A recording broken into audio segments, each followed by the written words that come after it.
Polemiche inutili e che ci dimostrano come ancora una volta il 25 aprile, che dovrebbe essere una data che unisce, sia utilizzata in modo pretestuoso per scontri politici del tutto inadeguati. E con questa dichiarazione Gabriele De Boni, sindaco di Ponte San Nicolò, cerca di mettere la parola fine alle polemiche scoppiate nel suo comune per le manifestazioni legate al 25 aprile.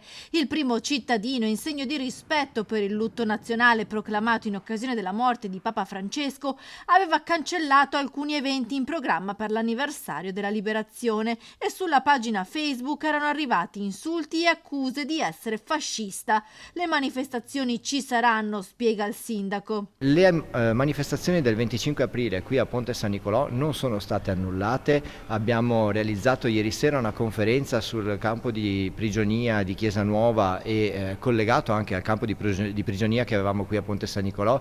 Questa sera ricorderemo i nostri concittadini che sono caduti. Domani ci sarà la messa in suffragio alle ore 10 e poi il corteo e i discorsi commemorativi al monumento dei caduti di Ponte San Nicolò. Sono state posticipate invece due iniziative che dovevano avere caratteristiche di festa, che sono la consegna delle tessere elettorali ai diciottenni alla presenza anche di un content creator, di un influencer, e il concerto previsto per domani pomeriggio. Perciò di fatto sono veramente delle polemiche del tutto inutili e infondate. Gabriele De Boni, eletto sindaco con il sostegno del centro-sinistra, non vuole che il 25 aprile sia ancora caratterizzato dalle polemiche e spiega che la consegna delle tessere elettorali è stata rinviata al 2 giugno in occasione della festa della Repubblica, e poi conclude. È importante puntualizzare che al di là dell'ideologia, quando arriva un'indicazione dal governo, noi amministratori dobbiamo rispettarla, ed è altrettanto da sottolineare che forse l'inopportunità di questa iniziativa governativa del Consiglio dei Ministri sia quella di lasciare a noi la discrezionalità rispetto a quella che può essere considerata sobrietà o meno.